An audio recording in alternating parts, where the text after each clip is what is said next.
मंत्री धनंजय मुंडे यांच्यावरती आरोप करणाऱ्या अंजलीताई दमानी आपल्यासोबत आहे. आज पुन्हा एकदा त्यांनी ट्विट केलं आणि 200 कोटींचा घोटाळा झाल्याचं हे ट्विट आहे. आपण थेट त्यांच्याशी बातचीत करणार आहोत. ताई, तुम्ही नुकतंच ट्विट केलं आहे आणि कोणत्या तारखेला पत्र दिलं ते साफ करावं असं सुद्धा त्यामध्ये म्हणण्यात आलेलं आहे. काय नेमका हा सगळा प्रकार आहे? नाही, एकतर धनंजय मुंडे यांचं जे पत्र होतं त्याला तारीखच नाही आहे आणि त्याच्यात असंच सांगण्यात आलं आहे की बाबा आपल्याला 23 तारखेला आणि 30 तारखेला मंत्रिमंडळाच्या याच्यातनं साफ डायरेक्शन झाले आहेत आणि मंजुरी मिळाली आहे आणि या मंजुरीच्या आधारे आता आपल्याला GR काढून थेट ते पैसे देण्याचे निर्देशसुद्धा त्या पत्रात लिहिलेले आहेत. गंमत म्हणजे या पत्रावर तारीख नाही आणि दुसरी गोष्ट म्हणजे कुठल्याही प्रकारे कोणाचीही मंत्रिमंडळाची ना 23 तारखेला मंजुरी होती ना 30 तारखेला मंजुरी होती आणि असं असताना खोटं पत्र लिहून यांनी हे मंजुरी करून घेण्यासाठी हे सगळं जे केलं आहे ते अतिशय चुकीचं. म्हणजे काल जर मी त्यांचं बघितलं, काल त्यांनी जे माझ्या प्रेस कॉन्फरन्स नंतर जे एक क्लॅरिफिकेशन त्यांनी दिलं होतं, क्लॅरिफिकेशन ते नव्हतंच. बघून असं वाटतं की हा माणूस किती अर्थशून्य बोलतो की पहिल्या वेळेस जेव्हा मान्यता नसताना त्यांनी 342 कोटीचं टेंडर काढलं आणि ते कशा पद्धतीने काढलं ते मी दाखवलं आणि आताच्या घटकेला तर खोटं बोलून की मंत्रिमंडळाची परवानगी आहे 23 आणि 30ची. तर मला विनंती आहे आपल्या चॅनलला की तुम्ही 23 तारखेचा आणि 30 तारखेचे मिनिट्स देखील दाखवा. कुठे एका चकार शब्दाची मंजुरी नसताना हे सगळं केलं गेलंय. 13 सप्टेंबरला जे पत्र होतं त्याचा आशय नेमका काय आहे? कारण त्यामध्ये कृषी आयुक्त आहेत, त्यांचा देखील उल्लेख तुम्ही या ट्विटमध्ये केला आहे. नाही, कसं आहे की 13 तारखेला कृषी आयुक्त ते कोण बिनवडे म्हणून होते, रवींद्र बिनवडे, त्यांनी स्पष्ट शब्दात लिहिलेलं होतं की जो 500 कोटीचा अतिरिक्त निधी मागितला गेला आहे ते 10 नवीन गोष्टी विकत घेण्यासाठी केला गेला होता, त्या घेऊ नये आणि प्रत्येक आयटमच्या खाली त्यांनी स्पष्टपणे लिहिलेलं होतं की हे DBT अंतर्गतच देण्यात यावं. म्हणजे इतक्यांदा लिहून सुद्धा, आणि ते पण कोणी छोटे व्यक्ती नव्हते, कृषी आयुक्त लिहितात, तरी सुद्धा या गोष्टी परत परत जर मंत्री करत असेल. पहिल्यांदा 342 कोटीत विशेष बाब म्हणून केलं, त्याच्यानंतर आताच्या वेळेसुद्धा मंत्रिमंडळाची मंजुरी असं खोटं सांगितलं.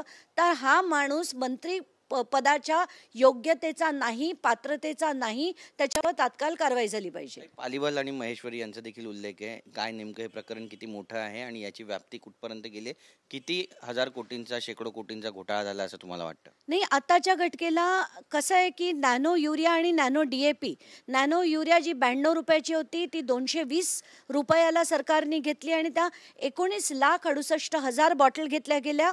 नॅनो DAPची जी आहे ती 269 रुपयाची बॉटल 590ला घेतली गेली आणि त्या 19,57,000 बॉटल घेतल्या गेल्या. आणि हे करण्यामागे जे षडयंत्र होतं ते इफ्को कंपनीनी स्वतः खरं थेट MAIDCला द्यायला हवं होतं, कारण MAIDC हे त्यांचे अधिकृत स्टेटचे सप्लायर असताना वाया त्यांनी जे दिलं पालीवाल महेश्वरीकडनं, ते आत्ताच्या घटकेला त्याचे इन्व्हेस्टिगेशन झाले पाहिजेत. पण इन्व्हेस्टिगेशन करणार कोण हा प्रश्न पडतोय, कारण त्याचे बँक ॲक्सेस माझ्याकडे नसल्यामुळे तो जो झाला असेल व्यवहार, आर्थिक व्यवहाराचा भाग आहे, तो फक्त अँटी करप्शन ब्युरो शोधू शकतं. बाकी पण त्याचे आदेश होम मिनिस्ट्रीकडनं आणि मुख्यमंत्र्यांकडनं आले तर ठीक आहे, नाहीतर काहीच होणं शक्य दिसत नाहीये. विजय कुंभार यांनी सुद्धा आता धनंजय मुंडे यांच्यावर आरोप केले, त्यामुळे कुठेतरी फास आवळला जातोय धनंजय मुंडे यांच्या अवतीभोवतीचा. नाही, नक्कीच, कारण सगळ्यांनाच माहिती आहे की हे जे व्यवहार झालेत ते अतिशय खोटे झालेत. आणि विजय कुंभारांनी जे म्हटलं असेल तर त्यांनी पण लावून धरावं, कारण ते पण एक खूप चांगले ॲक्टिव्हिस्ट आहेत आणि त्यांच्यासारख्यांनी देखील लावून धरावं अशी मी विनंती करेन त्यांना. मंत्रिमंडळामध्ये काही ठराव पास झाले नाही, मात्र ते झाले असं भासवण्याचा सुद्धा प्रयत्न झाला, असं एक मोठा आरोप त्यांनी यामध्ये केलाय. नाही, एक्झॅक्टली मी हेच ते मुद्दा म्हणून ते पत्र आज ट्विट का केलं की त्याच्यात त्यांनी उल्लेख केलाय की 23 तारखेच्या आणि 30 तारखेच्या मंत्रिमंडळात मंजुरी मिळाली आहे असं त्यांनी जे म्हटलंय. ना 23 तारखेला मंजुरी मिळाली आहे ना 30 तारखेला मंजुरी मिळाली आहे. खोटं बोलून त्यांनी आदेश करून GR काढून घेतला आहे, कारण त्या GR मध्ये सुद्धा खाली सरळ लिहिलेलं आहे की मंत्र्यांच्या आदेशावरनं काढला गेलेला आहे, हे सरळ लिहिलेलं आहे त्याच्यात. आणि एवढं असताना ते खोटं बोलून वर म्हणतात की अंजली दमानियांना कळत नाही की त्याची प्रक्रिया काय. अरे प्रक्रिया तुम्ही कधीच केली नाही, पहिल्या वेळेस देखील नाही, दुसऱ्या वेळेस देखील नाही. हे तुमचं तुम्हाला भान तरी आहे का? कराडबरोबर जरा कमी वेळ घालवला असतात तर तुम्हाला प्रशासकीय पद्धत तुम्हाला कळली असती. विजय कुंभारे यांनी एक गंभीर आरोप केला. ॲम्ब्युलन्स घोटाळा झाला असं ते म्हणतायत. 13 मार्च रोजी शासन निर्णय म्हणजे मंत्रिमंडळ बैठकीमध्ये तो प्रस्ताव आला आणि यानंतर 15 मार्च रोजी त्याचा शासन निर्णय झाला. 2 दिवसामध्ये हे सगळं घडलं असा एक मोठा आरोप त्यांनी केला. नाही, आता मला त्याची पूर्ण माहिती घेतली नाही आहे मी. ती आधी मी माहिती घेईन त्यांच्याकडनं आणि नक्कीच हे जर असेल आणि हे होताना दिसतंय. तुम्ही जर पहिला घोटाळा बघितलात तो 14 मार्चला झालं, 16 मार्चला काढून मोकळे, त्याचा निधी वर्ग करून मोकळे. आताही तसंच झालं. 11 मार्चला GR निघतो आणि 15 मार्चपासून विधानसभेची आचारसंहिता होती. म्हणजे फक्त निवडणुकीचा लागणारा पैसा असे सगळे स्कॅम्स करून काढण्यासाठीच हे मंत्री करत असतात. त्याच्यावरनं स्पष्ट दिसतंय. एक महत्त्वाचं म्हणजे मंत्री निर्णय घेतात पण अधिकाऱ्यांकडे बोट दाखवतात, असा कुठेतरी रोख आता या सगळ्या अधिकाऱ्यांचा सुद्धा आहे. नाही, पण या अधिकाऱ्यांना अक्कला कधी येणार? कारण मंत्र्याच्या सांगण्यावरनं पॉलिटिकल प्रेशरमुळे हे जे करतात.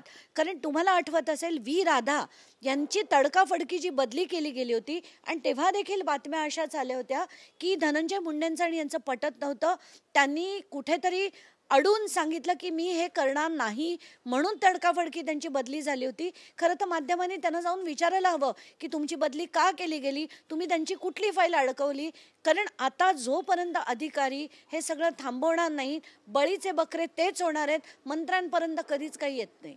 काल प्रफुल्ल पटेल यांना सुद्धा विचारण्यात आलं की धनंजय मुंडे यांच्यावर कुठल्या प्रकारचा दबाव वाढतोय का.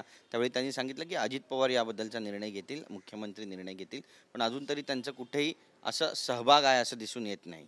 सहभाग आता किती दाखवायचा मला तेच कळत नाहीये. काल देखील संध्याकाळी मी माझ्या प्रेस कॉन्फरन्स नंतर अजित पवारांना मेसेज केला होता की मला त्यांच्याशी बोलायचंय आणि हे सगळे पेपर्स पुन्हा त्यांना पाठवायचे आहेत. पण ते काय अजूनपर्यंत तरी मला उत्तर आलेलं नाहीये. त्यांना पेपर बघायचेत की नाही, कारवाई करायची की नाही, असाच मोठा प्रश्न पडलाय आता. नक्कीच. पण तुम्हाला वाटतं धनंजय मुंडे यांच्यावरती काही कारवाई होईल असं?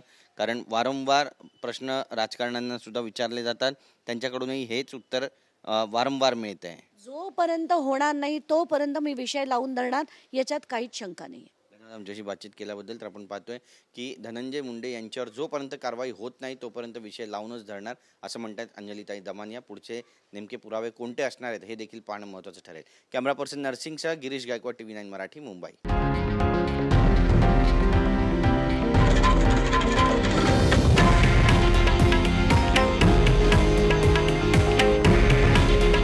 हे आहे देशातील नंबर 1 न्यूज नेटवर्क आणि आपण पाहत आहात TV9 मराठी.